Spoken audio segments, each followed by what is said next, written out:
بسم اللہ الرحمن الرحیم۔ احمد ایک نوجوان تھا۔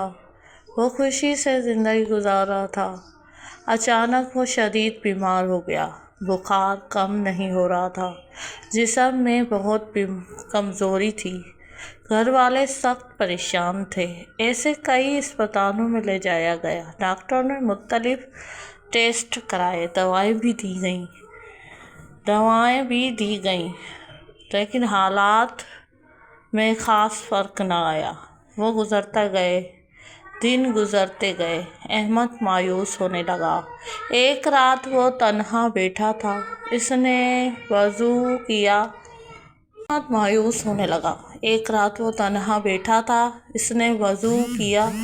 2 رکعت نفل ادا کیے، پھر اللہ کے سامنے ہاتھ اٹھائے۔ آنکھوں سے آنسو بہنے لگے۔ اس نے دل سے دعا کی، استغفار شروع کر دیا۔ استغفار اللہ، استغفار اللہ، استغفار اللہ، استغفار اللہ۔ رات بھر وہ استغفار کرتا رہا۔ دن میں بھی استغفار کرتا، چلتے ہوئے بھی استغفار، بیٹھتے ہوئے بھی استغفار، ہر وقت اس کی زبان پر استغفار تھا۔ چند دن گزرے گئے۔ آہستہ آہستہ طبیعت سنبھلنے لگی، کمزوری کم ہونے لگی اور درد ختم ہونے لگا۔ بھوک واپس آ گئی، جسم میں طاقت آنے لگی۔ احمد دوبارہ اسپتال گیا۔ نئے ٹیسٹ کروائے گئے اور رپورٹیں سامنے آئیں۔ ڈاکٹر حیران رہ گئے۔ رپورٹیں پہلے سے بہت بہتر تھیں۔ ایک ڈاکٹر نے حیرانی سے کہا کہ یہ بہت غیر معمولی بہتری ہے، ہمیں ایسی توقع نہیں تھی۔ احمد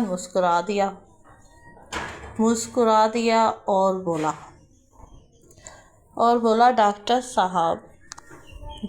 صاحب، علاج آپ نے کیا ہے، لیکن شفا اللہ نے دی ہے۔ یہ سن کر سب خاموش ہو گئے۔ گھر واپس آتے ہی وقت احمد کی آنکھوں میں شکر تھا اور اس کی ماں خوشی سے رو رہی تھی۔ احمد نے کہا، میں نے ایک بات سیکھ لی ہے کہ اللہ سے کبھی نا امیدی نہیں ہونا چاہیے۔ اس دن کے بعد استغفار اس کی زندگی کا حصہ بن گیا۔ اس کے دل کو سکون ملنے لگا، زندگی آسان محسوس ہونے لگی اور وہ ہر کسی سے کہنے لگا، مشکل وقت میں اللہ کو یاد کرو، استغفار کو اپنا معمول بنا لو۔ اور سبق سے یہ حاصل ہوتا ہے کہ استغفار دل کو سکون دیتا ہے اور امید کو زندہ رکھتا ہے۔ وہ بندے کو اللہ کے قریب لے جاتا ہے۔ کثرت سے استغفار کرنے کی سب کو اللہ توفیق دے۔